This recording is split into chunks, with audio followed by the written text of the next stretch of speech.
વડિયા તાલુકાના બરવાડા 22 ગામે રોષ વ્યાપી ગયો છે। ખેડૂતોનો ખેતરનો રસ્તો બંધ થતા રોષ વ્યાપ્યો છે। મામલતદાર કચેરી પહોંચી મામલતદારનો ઘેરાવ કર્યો હતો। ખેડૂતોના તૈયાર પાકો જો કે હાલ ખેતરે પડ્યા હોવાથી આવેદનપત્ર આપવામાં આવ્યું છે। 58 ખેડૂતોને ખેતરે જવા આવવા માટે રસ્તો બંધ કરવામાં આવ્યો છે।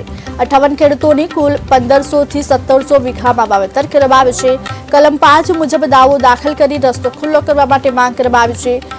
ગાંધી ચિંગ્યા માર્ગે આંદોલન કરવાની અથવા તો ચૂંટણી બહિષ્કારની પણ ચીમકી ઉચ્ચારવામાં આવી છે। ખેડૂતોનો 2 દિવસમાં રસ્તો ખુલ્લો નહીં થાય તો આંદોલનની ચીમકી ઉચ્ચારી છે। ત્યારે ખેડૂતોમાં હવે રોષ વ્યાપી ગયો છે। ખેડૂતોએ આંદોલનની ચીમકી ઉચ્ચારી છે। ખેડૂતોએ ચૂંટણી બહિષ્કારની પણ ચીમકી ઉચ્ચારી છે। જો કે હાલ 58 ખેડૂતોની હાલ વાવેતર કરવામાં આવી રહ્યું છે।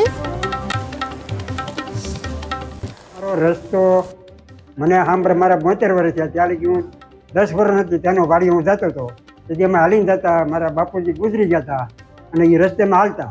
અને અત્યારે એ રસ્તો એને રાતે 28 તારીખે એને રાતે 9 વાગ્યા પછી 3 વાગે અમે રસ્તો હાવ પૂરી દીધો, કોઈને કીધા વિના।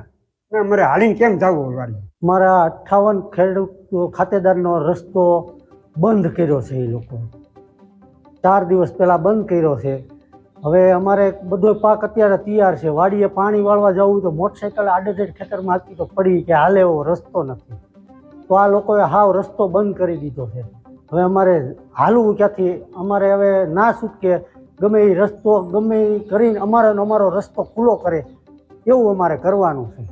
અમે અહીંયા આશરે ચૂંટણી હોવાથી સાવ ગાંધી ચિંધા રસ્તેથી અમે મૌન રેલી દ્વારા આવેદનપત્ર આપવા માટે આવ્યા છીએ।